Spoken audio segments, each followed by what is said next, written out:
Good morning. Today is Wednesday, July 16th, 2025, and this is your daily collective tarot and oracle reading on JM Green. Okay, y'all. So, we got the moon in Aries.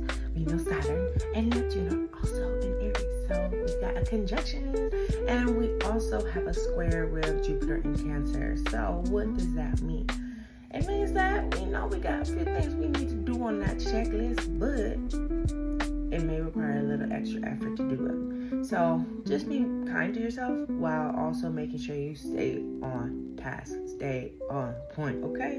Now, today's card, as forecasted on July 13th's weekly collective tarot and oracle reading, it's the death card. So, I rebrand this as the Rebirth card. But I kind of just want to come from the angle of like, what is death, bruh? Like, it's not the opposite of life because it's a part of life, meaning that it is a notch in the cycle of life. What are the notches in the cycle of life? Well, there are 4 of them. There's birth, there's aging, there's sickness, and then there's death. And so when it comes to what brings us to that point, we've gone through everything that we've needed to go through. And there ain't shit else to do. Like, croak over, right? No. But viewed from a single life point of view, like you only have one life, I think is where we get the illusion or misperception that life only happens and then there's death. Like we have, that's how we have the perception or misperception that death is the opposite of life, which makes sense because if you only get one, then it's like, okay, when it's done. But I think the very the proof in the fact that life happens even as we experience death. Number one, life don't stop moving. Like, when we think about our view of what's actually a living thing, right? It can't just be people. You know, you got animals, you got so many things, plants, you got so many things, entities that are still living life. So instead of viewing life and death in a linear cycle, we need to be viewing it as like a whole bunch of different ripple effects happening. That's how we get reincarnation as a concept and as something that is proven through the simultaneity of birth, aging, sickness, and death happening at any given moment, at any life, with any form of life.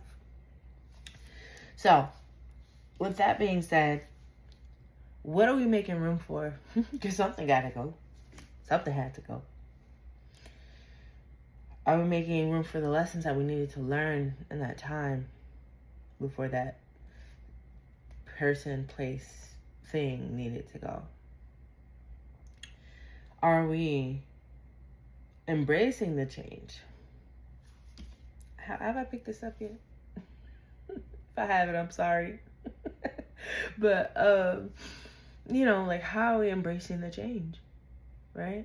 That's why you should watch the forecast anyway, so you know I'm not lying. Okay, so, you know, like, how do we embrace the change? Death is one of the, well, number one, change is the only constant, but death is one of the greatest forms of changes, for better or for worse. And oftentimes we don't think it may be someone's time to go, but if it wasn't their time to go, they'd still be here, huh? That's pretty much all I got on that. But moving into our oracles today, I did pull it was a clarifier day. So, speaking of death, death brings liberation. So Queen Mother Nanny brought herself back to emphasize to us that we have to be able to free ourselves.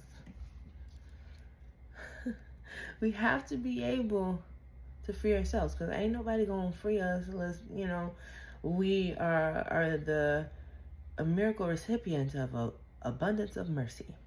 You get what I'm saying? And I'm talking about liberation in the deepest sense. I'm not talking about your physical freedom, though you do need to guard that as well. Somebody's trying to put niggas back on the fields. But your soul, how you gonna free your soul? It's only by the actions of which you take. And feeling safe is important. We got Tituba, the first person to get burned at Salem, in Salem during the witch trials. They killed the black one first. Yes, I know. Late 17th century in America. But roots in Guyana, roots in Barbados. Tituba was all about how do we feel safe within ourselves, with our environment. How do we create that safety? You know, so with this, it's like, I am safe. It is safe to feel safe. Create those feelings of safety for you. You know, and that's ultimately what liberation is about. We want to make sure that we are engaging in our process of liberation so we can feel safe. That's ultimately anybody wants when it comes to liberation. It's to feel safe, okay? So make room for the things in your life that are going to allow for that. Allow for the liberation. Allow for the feelings of safety to commence. Okay? Okay, this is 7 minutes long. I'm shutting the fuck up. Thank you so much for viewing today's Daily Collective Tarot and Oracle reading. This is on the channel Jade Emerald Green, and I will catch you on the next one. Ciao.